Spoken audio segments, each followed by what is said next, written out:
আসন বন্টন ও রাজনৈতিক সমঝোতা নিয়ে ইসলামী আন্দোলন বাংলাদেশের সংবাদ সম্মেলনে তোলা অভিযোগের আনুষ্ঠানিক জবাব দিয়েছে বাংলাদেশ জামায়াত ইসলামী। দলটির দাবি, নির্বাচনী আলোচনার ক্ষেত্রে কোনো পক্ষকে অসম্মান বা চাপ প্রয়োগ করা হয়নি, বরং সর্বোচ্চ স্বচ্ছতা ও মাঠ পর্যায়ের বাস্তবতা বিবেচনা নিয়ে সম্মিলিতভাবে সিদ্ধান্ত গ্রহণ করা হয়েছে। শুক্রবার সংবাদ মাধ্যমে দেয়া এক তাৎক্ষণিক প্রতিক্রিয়ায় জামায়াতের সহকারী সেক্রেটারি জেনারেল অ্যাডভোকেট এহসানুল মাহবুব জুবায়ের এ কথা বলেন। জুবায়ের জানান, ৮ থেকে 10টি ভিন্ন ভিন্ন জরিপ বিশ্লেষণ করে প্রার্থীর গ্রহণযোগ্যতা ও সাংগঠনিক শক্তির ভিত্তিতে আসন বন্টনের প্রস্তাব করা হয়েছিল। তিনি বলেন, কিছু আসনে মতভিন্নতা থাকায় ধারাবাহিক আলোচনার সিদ্ধান্ত নেওয়া হয়েছে। এখানে কাউকে কিছু চাপিয়ে দেওয়ার সুযোগ নেই।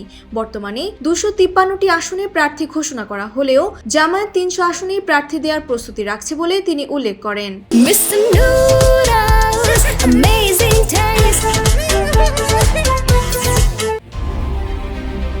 বিএনপির ভারপ্রাপ্ত চেয়ারম্যান তারেক রহমানের সঙ্গে বৈঠকের বিষয়ে ওঠা অভিযোগ নাকচ করে তিনি বলেন, বেগম খালেদা জিয়ার মৃত্যুর পর কেবল সহানুভূতি জানাতেই এই সাক্ষাৎ হয়েছিল। সেখানে জাতীয় সরকার গঠন নিয়ে কোনো গোপন আলোচনা হয়নি।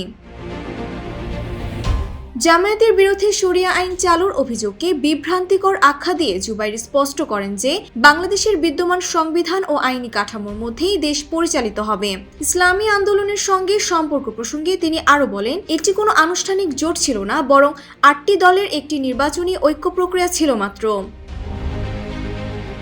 ঐক্যের আহ্বান বৈঠকে অবজ্ঞার অভিযোগ প্রসঙ্গে দুঃখ প্রকাশ করে এই নেতা বলেন, সংশ্লিষ্ট নেতার অসুস্থতাজনিত কারণেই ভুল বোঝাবুঝি হয়েছে। রাজনীতিতে শেষ বলে কিছু নেই এবং মনোনয়ন প্রত্যাহারের সময়ও এখনো আছে। সকলে চায় ফ্যাসিবাদ বিরোধী সব শক্তি ঐক্যবদ্ধ থাকুক। ডেস্ক রিপোর্ট, জয় জয় দিন।